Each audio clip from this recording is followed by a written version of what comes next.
사무엘상 강의 87번째 시간 위기의 두 남자라는 제목으로 말씀을 전하겠습니다. 지난 설교에서는 다윗이 사울을 피해 결국 망명을 선택했다, 그런 내용을 저희가 다루었습니다. 망명한 나라는 이스라엘의 오랜 원수였던 블레셋이었습니다. 다윗이 궁여지책으로 자신과 가족들 그리고 자신의 공동체를 살리기 위한 망명을 한 것인데요. 하지만 목숨은 건졌을지 모르나 잃은 것이 많았습니다. 원수의 용병이잖아요. 즉 원수의 신하가 되어야 했습니다. 그러므로 하나님을 온전히 섬길 수도 없는 처지였어요. 어쩌면 이방인의 제사에 참여했을 수도 있죠. 또 이방신을 섬기는 그 예배 현장에 참여했을 수도 있고요. 온갖 제약과 여러 가지 요구를 받아들였어야 했을 수도 있는 것입니다. 이스라엘의 왕으로서 미래왕으로서 큰 오점을 남길 수 있는 위태로운 상황이었다, 그렇게 보여져요. 1년 4개월 정도 그곳에 머물렀다고 하는데 참으로 걱정이 아닐 수 없어요. 그러던 중에 아니나 다를까 큰 일이 벌어집니다. 자, 1절 말씀 보세요. 그때 블레셋 사람들이 이스라엘과 싸우려고 군대를 모집한지라 아기스가 다윗에게 이르되 너는 밝히 알라. 너와 내 사람들이 나와 함께 나가서 군대에 참가할 것이니라. 우리가 아는 것처럼 블레셋은 이스라엘을 자주 침공하였습니다. 당시로서 최근에 가장 대표적인 전투는 다윗이 골리앗을 죽였던 엘라 골짜기 전투였어요. 아주 대대적인 전쟁이었습니다. 이 전투는 여러 가지 면에서 기념비적인 전투였다. 규모나 의미나 기타 등등 기념비적인 전투였다고 저희가 정리해서 말씀드릴 수 있어요. 그런데 지금 하필이면 다윗이 블레셋에 가 있는 동안에 엘라 골짜기 전투 못지않은 그런 대대적인 전투가 시작되려고 하는 것입니다. 5개의 도시국가 연합인 블레셋이 연합군을 모집하고 있어요. 그때 블레셋 사람들이 이스라엘과 싸우려고 군대를 모집한지라. 당시 다윗이 신세를 지고 있던 아기스도 이 전투에 참여하던 것은 당연했습니다. 다윗과 그의 부하들은 어떻게 해야 할까요?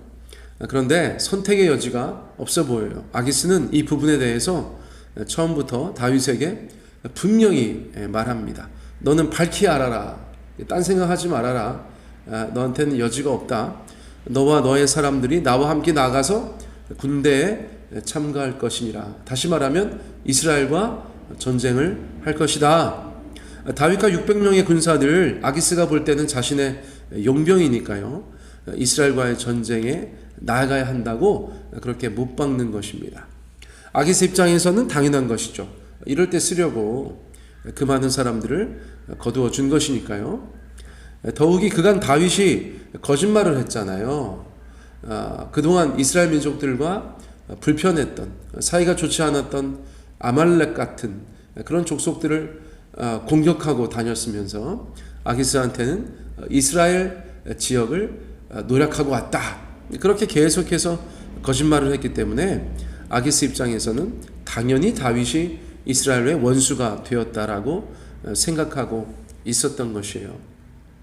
자, 그런데 다윗의 입장에서는 난처하기 이를 데가 없습니다. 난처하기 짝이 없어요. 큰일 난 것이죠. 아무리 자기 사정이 있지만, 그래서 블레셋에 와 있지만 어떻게 이스라엘의 군대와 맞서 싸울 수가 있겠습니까? 하나님의 백성으로서 어떻게 이스라엘에게 칼을 뽑을 수가 있겠어요?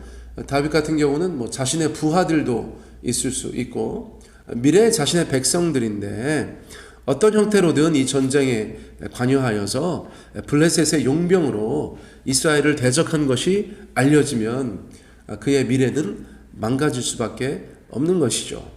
다윗을 향한 하나님의 계획도 물거품이 되고 말 것입니다. 그러니까 큰 위기에 처했다고 볼 수 있는 것이죠.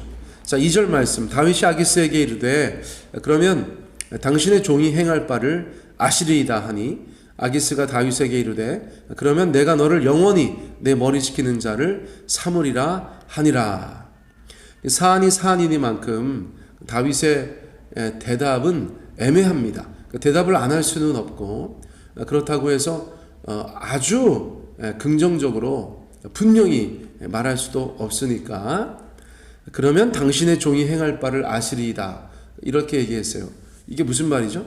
그러면 당신의 종이 행할 바를 아시리이다. 분명치 않죠. 일부러 그렇게 말한 것입니다. 애매하게 말한 것이에요. 다윗의 고민이 들어 있는 것이에요. 너 전쟁에 나가야 된다. 그러면 당신의 종이 행할 바를 아시게 될 겁니다. 이 애매한 것이죠. 뭘 어떻게 하겠다는 것도 아니고 뭘 어떻게 안 하겠다는 것도 아닌 것이죠. 그런데 아기스는 이것을 긍정이라고 받았어요. 내가 너를 영원히 내 머리 지키는 자를 삼으리라. 그러면 내가 너를 영원히 내 머리 지키는 자를 삼으리라. 어떤 일을 종신으로 시키겠다 이런 말인데요. 머리 지키는 자를 종신으로 시키겠다는 것입니다. 그러니까 한마디로 말하면 경호대장 같은 사람이죠. 영어 성경에서 어떤 영어 성경은 보디가드라고 번역을 하였어요. 자, 이대로 전쟁에 참여한다면 블레셋의 왕을 지키는 경호대장으로 참전하게 되는 것이죠. 모든 면에서 큰일이 난 것입니다. 자, 그러므로 지금 다윗은 위태로운 남자라고 할 수 있어요. 자칫 뭐가 잘못되면 그의 앞날이 망가지고 하나님께서 그에게 가지고 계셨던 그 큰 계획이 망가질 수밖에 없는 상태이기 때문입니다. 다윗의 인생은 어떻게 될까요? 자, 그런데 다윗만 위기에 처한 것이 아니에요. 또 한 남자가 위기에 처해 있습니다. 자, 3절 말씀 보세요.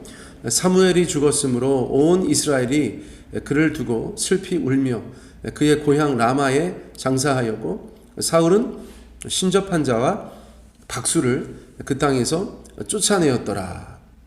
전쟁이 시작되려고 하는데 갑자기 조금 엉뚱한 내용이 나타나죠. 사무엘의 죽음은 이미 사무엘상 25장 1절에서 언급된 바 있습니다. 그리고 사울이 신접한 무당들을 그 땅에서 쫓아낸 것도 최근의 일은 아니거든요. 최근의 일은 아니에요. 그렇죠? 오히려 왕이 되고 얼마 지나지 않아서 군기가 바짝 들었을 때 그때 행했을 확률이 훨씬 높은 그런 일이었던 것입니다. 자, 그런데 이것을 지금 말해주고 있어요. 일단 신접한 무당에 대한 구약성서의 메시지는 아주 분명합니다. 예를 들어서 출애굽기 22장 18절을 보면 너는 무당을 살려두지 말라 이렇게 말하고 계세요. 너는 무당을 살려두지 말라. 그러니까 사울은 그런 말씀을 따라서 무당들을 이스라엘 땅에서 다 쫓아낸 것이죠. 씨를 말린 것입니다. 자, 그렇다면 앞서서도 잠시 말씀드린 것처럼 왜 갑자기 지난 일들을 소환해내었습니까? 이어지는 사건들과 관련이 있기 때문입니다. 이제 이어지는 사건들과 관련이 있기 때문이에요. 자, 4절 말씀 보세요. 블레셋 사람들이 모여 수넴에 이르러 진침해 사울이 온 이스라엘을 모아 길보아에 진쳤더니 사울이 블레셋 사람들의 군대를 보고 두려워서 그의 마음에 크게 떨린지라. 자, 4절 5절 말씀 같이 읽었습니다. 사울이 하나님을 떠난 지 오래되었어요. 그런데 모처럼 엄청난 수의 블레셋 군대가 전쟁을 위해서 이스라엘 땅으로 들어와서 진을 치고 있는 것을 본 것이죠. 군대를 보고 두려워서 그의 마음이 크게 떨렸다.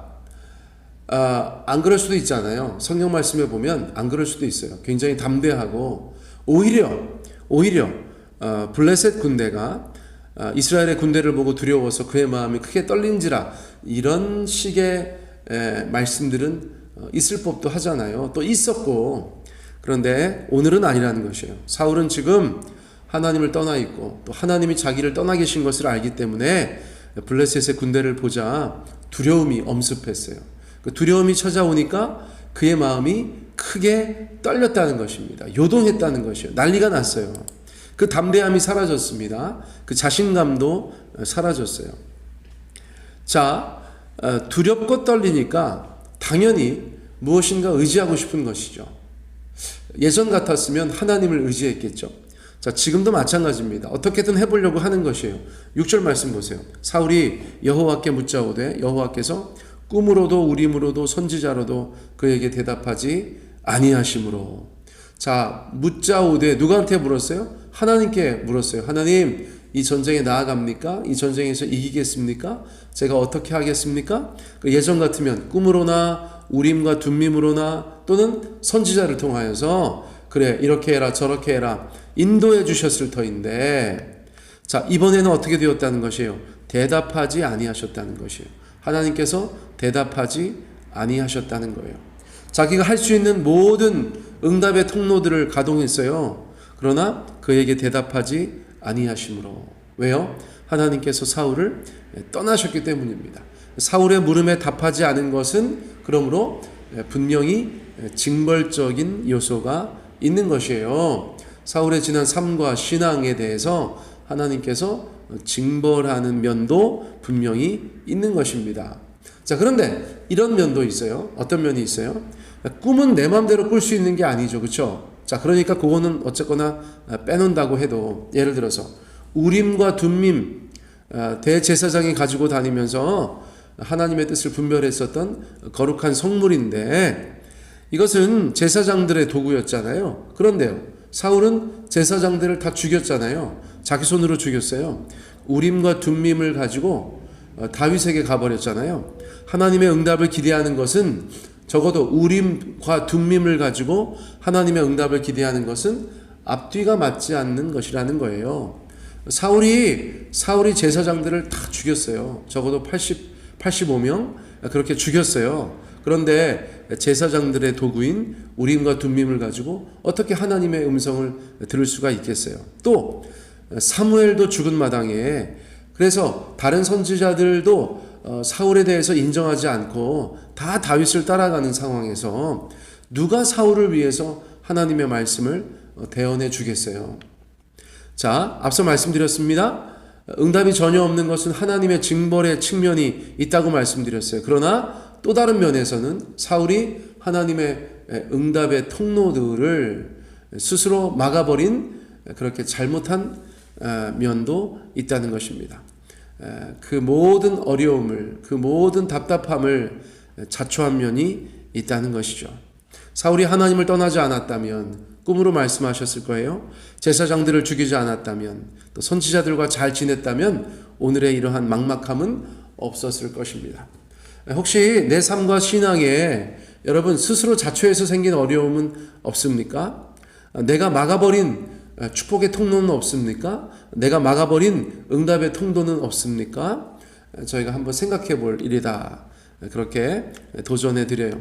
아무튼 이 위태로운 상황 속에서 사울은 치명적인 유혹 앞에 서게 됩니다. 뭐라도 의지하고 싶은데 하나님께서 응답하지 않으시니까 자꾸 유혹에 빠지게 되는 것이에요. 그런데 이 유혹은 치명적인 유혹이라는 것입니다. 치명적이다라는 것은 그 유혹에 넘어갔을 때 목숨을 잃게 되는, 모든 것이 끝나게 되는 그런 정도의 유혹이다라고 말씀을 드리는 거예요. 자, 충격적이죠. 7절, 사울이 그의 신하들에게 이르되 나를 위하여 신접한 여인을 찾으라. 내가 그리로 가서 그에게 물으리라 하니 그의 신하들이 그에게 이르되 보소서 엔돌에 신접한 여인이 있나이다. 사울이 신접한 여인, 즉 무당을 찾고자 하는 것입니다. 찾으면 직접 가서 그에게 묻겠다고 합니다. 누구든지 응답하면 되는 것입니까? 하나님께서 응답하지 않으시면 회개하고 자신의 삶과 신앙을 돌이키고 주님 앞에 납작 엎드려서 주님 응답하실 때까지 나아가야지요. 그렇죠? 그런데 아무나 응답하면 되는 게 아니잖아요. 사울은 이미 많이 망가진 거예요. 분별력이 없는 것이에요. 그래서 선지자의 자리에 무당을 두고 하나님의 자리에 귀신을 두게 되는 것이죠. 자, 그래서 치명적인 유혹인 것이에요. 만일 이 유혹에서 그치지 않고 실제로 일어난다면 사울은 돌이킬 수 없는 사람이 되는 것이죠. 그간의 많은 실수와 불순종과 비교할 수 없는 불순종의 완결판, 실수의 완결판이 될 것입니다. 사실 이런 단계에서 누구라도 말렸어야죠. 그렇죠? 그러나 사울의 공포 정치에 시달린 신하들은 사울이 두려워서 그에게 직언할 수 없어요. 오히려 엔돌에 있는 무당을 소개합니다. 뭐 이스라엘에도 국정원이 있었나? 어쨌거나 그동안 잘 알아봤겠죠. 엔돌에 있습니다. 다 쫓아냈지만 엔돌에 무당이 있습니다. 그렇게 이야기해 주었다는 것이에요. 사랑하는 성도님들, 오늘 우리는 다윗의 위태로운 모습과 사울의 위태로운 모습을 함께 살펴보았습니다. 그러나 여전히 하나님이 붙잡고 계신 다윗과 하나님께서 떠나버리신 사울은 사뭇 다른 그런 미래를 맞이하게 될 것이다 라고 저희가 생각할 수 있죠. 이 위기의 두 남자에 관해서는 저희가 구체적으로 이어지는 설교들 가운데에서 다시 한번 다루어 보도록 하겠습니다. 사랑하는 성도님들, 오늘 우리는 어떤 형태의 위기 가운데 있지 않습니까? 이런저런 흐름 가운데 여기까지 왔는데 생각해 보니까 좀 위태롭지 않으십니까? 자, 그렇다면 지금 여러분들은 또 다른 선택의 기로에 놓여 있다고 하실 수 있어요. 다윗과 같은 또는 사울과 같은 서로 결이 다른 그런 선택으로 우리가 할 수 있다면 우리는 하나님께서 기뻐하시는 길로 선택하고 이 위기를 극복해야 되는 줄 믿고 또 하나님의 은혜를 구하여서 하나님께서 이 모든 것들 가운데 돌파할 수 있는 힘과 환경을 허락하여 주시기를 위하여서 그렇게 주님 앞에 믿고 나아가야 되는 줄 믿습니다. 오늘은 중간적인 내용이기 때문에 이 정도로 설교 말씀을 대신하도록 하겠습니다.